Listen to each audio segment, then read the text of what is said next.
Welcome to the book of Elisha. Well, it's not really a book of Elisha, is it? It's more of a kind of the story of Elisha in the book of Kings. And I probably should have just started with saying we're looking at the story of Elisha as told in the book of Kings. But I've started now, and there's a lot of editing involved otherwise. So welcome.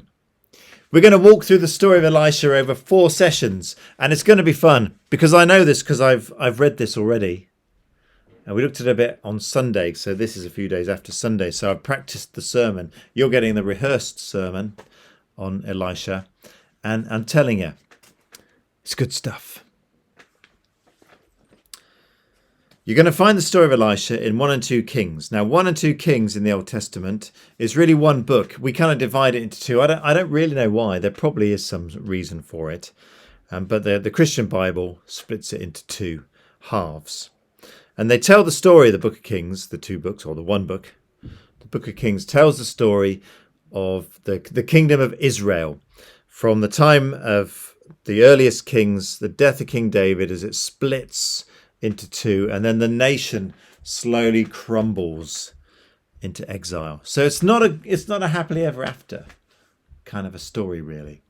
So you have these 2 kingdoms. You end up with Judah in the south, which is the kingdom that stayed faithful to God, where Jerusalem was and the temple and all of those, how would you describe it? All of those important power structures were focused in Judah.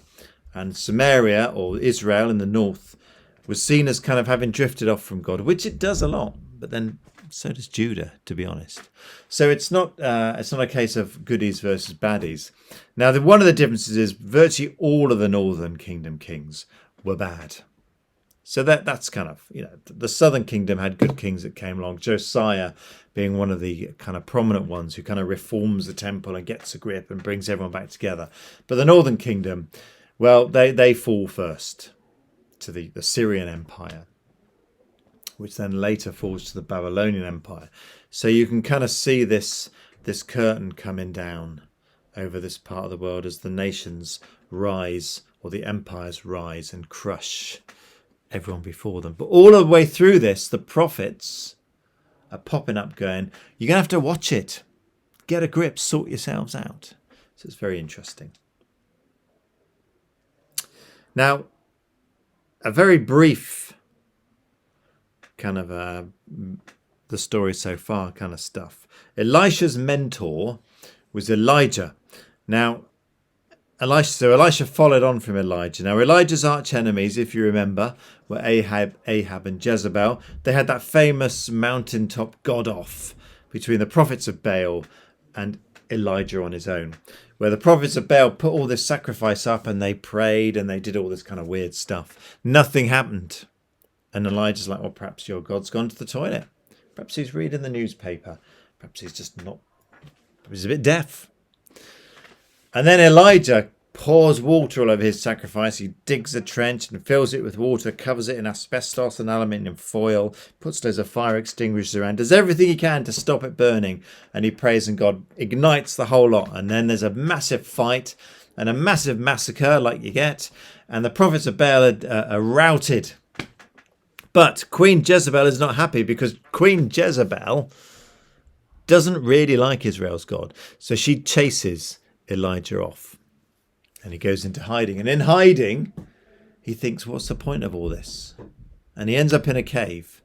And that's when you have that other famous Elijah moment where there's a firestorm and a hurricane and an earthquake. And he's like, what's going on? Is God, because God is this awesome, massive, huge being.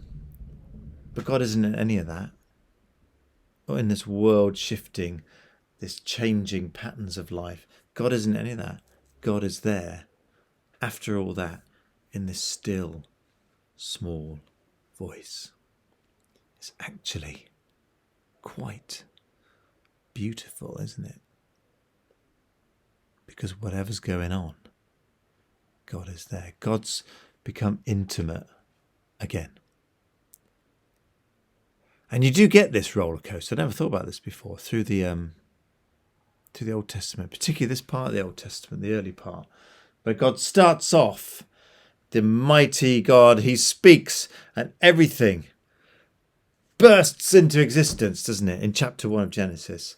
This huge, awesome, ineffable, majestic, omnipotent God. And then in chapter 2, God's intimate again. He walks in the garden. He talks to his creation. He gets annoyed and upset by his creation. He's not like, I am the mighty, nothing you can do will faze me. He's like, what? Why would you do that? And he makes them clothes.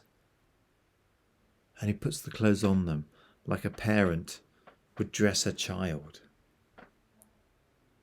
And then God kind of wavers after that between this awesome mountaintop God to this, I'm here. I'm here. You'll never lose me. It's good, isn't it? Anyway, so Elijah has this theophany, it's called, from theo and phaneo, which means kind of an appearance of God kind of thing. Anyway, and it ends, as you expect in the Old Testament, not well for Ahab and Jezebel. Jezebel isn't quite dead at this point, I don't think. I think she dies a few chapters later.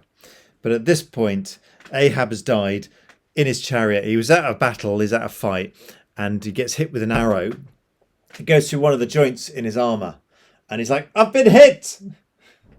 Get me off the field! So they take him off the battlefield. And he's standing up, he's propped up in his chariot, because people don't want to see that your king's dead, do you, when you're fighting? So he gets taken off the battlefield, but by the time sunset comes, he's dead, standing there in his chariot. And the blood runs out of the chariot because they take it to the pool to wash it, the pool where the prostitutes wash. And the dogs lick up his blood. Anyway. That's a nice start, isn't it? So Elijah. So after running away, Elijah calls Elisha at one point. Which I'm going to read. I was going to edit myself in reading it, but I think I'm going to just do it in one take, like our Pat does. So in 1 Kings 19. 1 Kings 19. Elijah kind of nips out. Elijah left and found Elisha ploughing with a team of oxen. There were 11 teams ahead of him, and he was ploughing with the last one. Elijah took off his cloak and put it on Elisha. Elisha then left his oxen, ran after Elijah and said, Let me kiss my father and mother goodbye, and then I'll go with you. And Elijah answered, Well, all right, go back. I'm not stopping you. Elijah doesn't seem to think Elisha's going to do it. Then Elisha went to his team of oxen, killed them and cooked the meat, using the yoke as fuel for the fire. He gave the meat to the people and they ate it. Then he went and followed Elijah as his helper.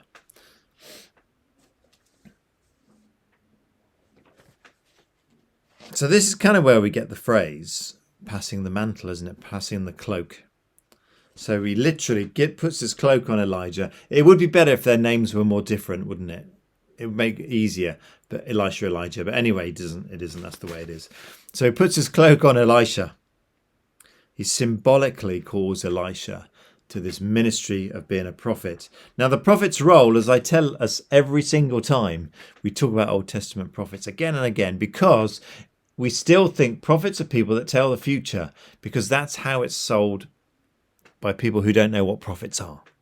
But prophets' job is to be the voice of God.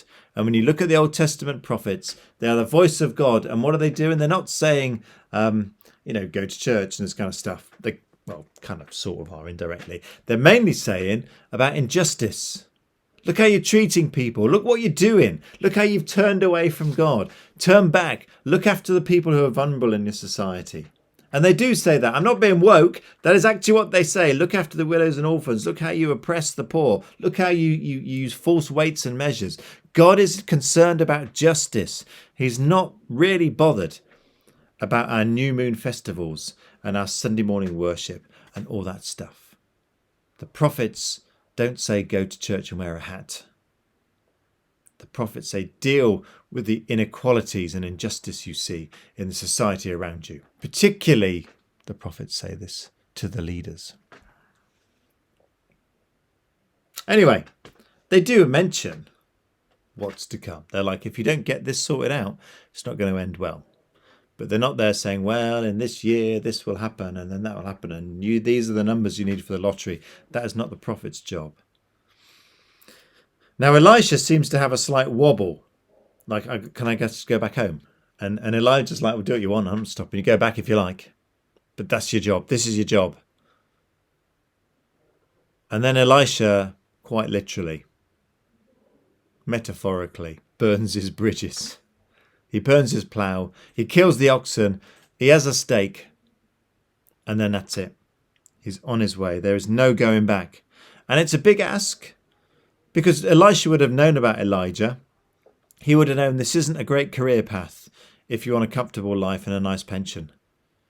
Because Elijah seems to spend a lot of his time popping up saying this ain't right, and then someone tries to kill him for saying it. It wasn't an easy life.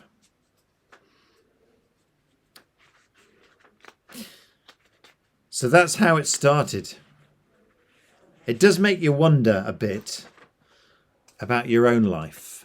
Well, it did with me anyway. Because we hear Jesus talking about discipleship, don't we, and the cost of discipleship. And when we hear the persecution of Christians around the world, even in the last few weeks, you hear Christians being killed because of what they believe. And we look at our own lives and our own discipleship, and I ask, how seriously do I really take all this stuff? So perhaps one of the questions from this story is, well, what's the mantle that God has put on you? What's God called you to do? Or more importantly, what's God called you to be? And it's interesting because Elisha basically started as an apprentice at this point. He follows Elijah around for years, watching and learning.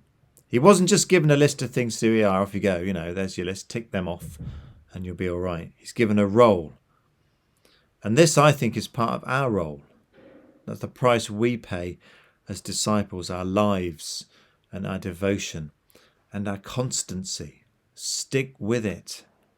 Stick with it. Partly because we've seen as Christians, assuming we're either reading our Bible or involved in some sort of Christian group that gets together, we hear the stories of Jesus. We've seen what he's like. We've seen what he's done. And we've been listening and seeing this for months, if not years. We shouldn't have a list of things to do as Christians. Got to do this, got to do that, mustn't do this, must do that. We should have a sense of what and who we should be. The person we are is what's important. What we do is secondary. There is no manual. And people that say, well, the Bible, this is our manual, this is our rule book, this is our guidebook. It's not. That is nonsense to say the Bible is our rule book, because we're not following a rule book. We're not members of a club. Here's the rules. Keep the rules and you stay in the club. We're following a person. We have a relationship with a person. And I don't know anyone who, when they make a friendship, here's the list of rules that I have for this friendship to work. Because you give and take, don't you? And you tolerate things that perhaps if you met someone who wasn't your friend and they did stuff, you think, well, I ain't having that. But your friend does, and you think, well, all right, we'll work on that. So the prophet's role, Elisha's role, was to be the voice of God, to call out injustice when people were facing away from God.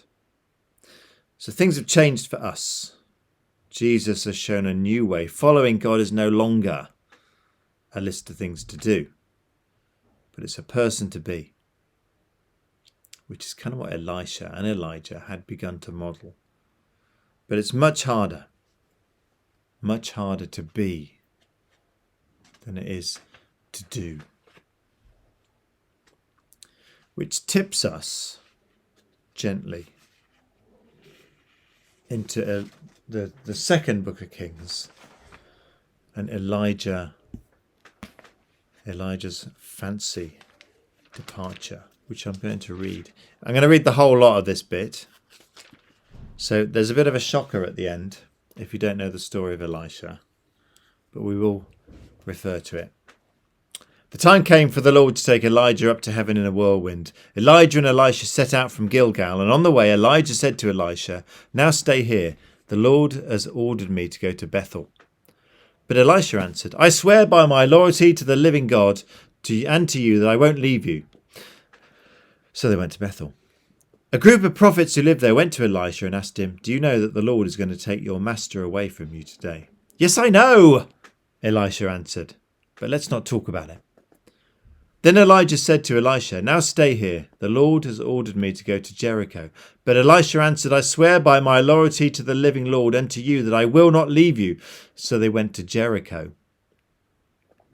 A group of prophets who lived there went to Elisha and asked him, "Do you know that the Lord is going to take your master away from you today?" "Yes, I know," Elisha answered, "but let's not talk about it." Then Elijah said to Elisha, "Now stay here. The Lord has ordered me to go to the river Jordan."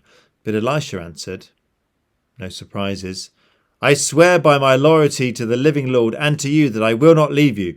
And so they went on. And 50 prophets followed them to the Jordan. Elijah and Elisha stopped by the river, and the 50 prophets stood a short distance away. Then Elijah took off his cloak, rolled it up, and struck the water with it. The water divided, and he and Elisha crossed to the other side on dry ground. There, Elijah said to Elisha, "Tell me what you want me to do for you before I'm taken away." "Let me receive the share of your power that will make me your successor," Elijah answered. "That's a difficult request to grant," Elijah replied, "but you'll receive it if you see me as I'm being taken away from you. If you don't see me, you won't receive it." They kept talking as they walked on, and then suddenly a chariot of fire pulled by horses of fire came between them, and Elijah was taken up to heaven by a whirlwind. Elisha saw it and cried out, my father, mighty defender of Israel, you're gone." In grief, Elisha tore his cloak in two. Then he picked up Elijah's cloak that had fallen from him and went back and stood on the bank of the Jordan. He struck the water with Elijah's cloak and said, "Where is the Lord, the God of Elijah?" Then he struck the water again, and it divided, and he walked over to the other side. The 50 prophets from Jericho saw him and said, "The power of Elijah is on Elisha." Actually, we will leave it there for a moment. There's a lot in there, isn't there? Now, I'm not saying, right, that it was ancient aliens that took Elijah away. But it was ancient aliens. I don't know, who knows? It's a very strange story, isn't it? It is one of the weirdest stories. It's as weird as those angels that pop up later in Ezekiel. Elijah doesn't die. He is taken away. Now, did you notice the other sort of pretty major miracles tucked in there? The crossing of the river Jordan on dry land, echoing that escape from Egypt. It's a new beginning. It's a new life. And the words that Elisha cries out are oddly translated in the Good News Bible, possibly because they're actually odd words in the Hebrew, in what the Old Testament was written in. You may know the closer translation, which is my father, the horses, the chariots and the horsemen of Israel. And one of the reasons they translate it like this in the Good News Bible is because they don't really know what that phrase means. It doesn't appear anywhere else, as far as I know. And it just kind of pops up. So it could be an ancient battle cry. Who knows? But no one knows what it is. It could just be an outburst based on this fiery vision of heavenly chariots and heavenly horses. Well, so far, so Old Testament prophecy. Now Elisha asks to have the same or more of what Elijah had. And in terms of miracles and activities, as we read on, we will discover this. Elisha performs far more miracles than Elijah ever did. Although Elijah has far more impact in the stories and in the history of Israel and of us Christians. We know Elijah, don't we? We don't really know much about Elisha in the same way. Maybe Elijah was bigger. He had more personality. I think his message was firmer. And although they're both quite assertive people, Elijah, I think, has a stronger presence. Elisha comes across sometimes as a bit kind of narked with stuff. Anyway, I'm going to read on. I need my glasses for this. Some men from Jericho went to Elisha and said, "As you know, sir, this is a fine city, but the water's bad and causes miscarriages. Put some salt in a new bowl and bring it to me," he ordered. Then they brought it to him, and he went to the spring, threw the salt in the water, and said, "This is what the Lord says. I make this water pure, and I will not cause any more deaths or miscarriages." Not I, it will not cause any more deaths or miscarriages. And the water has been pure ever since, just as Elisha said it would be. Elisha left Jericho to go to Bethel, and on the way some boys came out of a town and made fun of him. "Get out of here, baldy," they shouted. Elisha turned round, glared at them, and cursed them in the name of the Lord. Then 2 she-bears came out of the woods and tore 42 of the boys to pieces. Elisha went on to Mount Carmel and later returned to Samaria.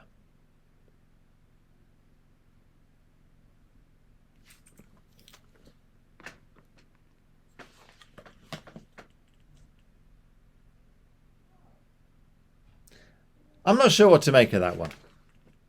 Elisha does a lot of miracles. Some of them quite small. He purifies this water. But then these kids come out and say, "Get lost, baldy." And what happens? They get torn to pieces by bears. This is one of those unpreachable stories in the Bible. It's just, anyone that tries to preach in it, I don't know, there's something wrong with you. Because it's just, I don't know. But it's part of the joy of the Old Testament.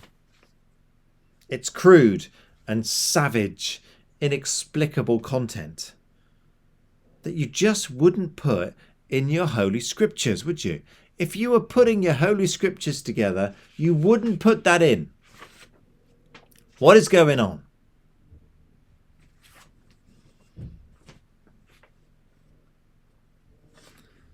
Now, when Jesus left,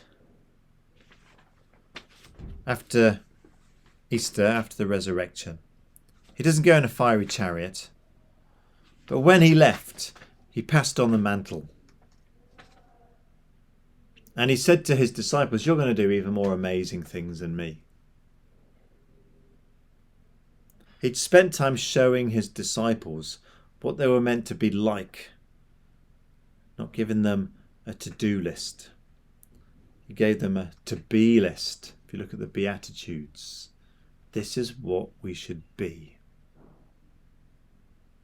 What we should be? Well, following the example of Jesus, the Word became a human being and full of grace and truth, lived among us. We saw his glory, the glory which he received as the Father's only Son. Be that. There is mystery in the Old Testament and the Old Testament stories. Why is that there? What is going on? But through it all, there's this thread where God says the kind of person that you should be, that he made you and me to be. Be that. We've seen his glory. Wear that glory. Be Christ. Be a disciple of Christ. Next time, we continue deeper into the story. That's probably the weirdest part of Elisha, but let's see as the story unfolds what the story of Elisha, how the story of Elisha relates to us as followers of Jesus. God bless. See you soon.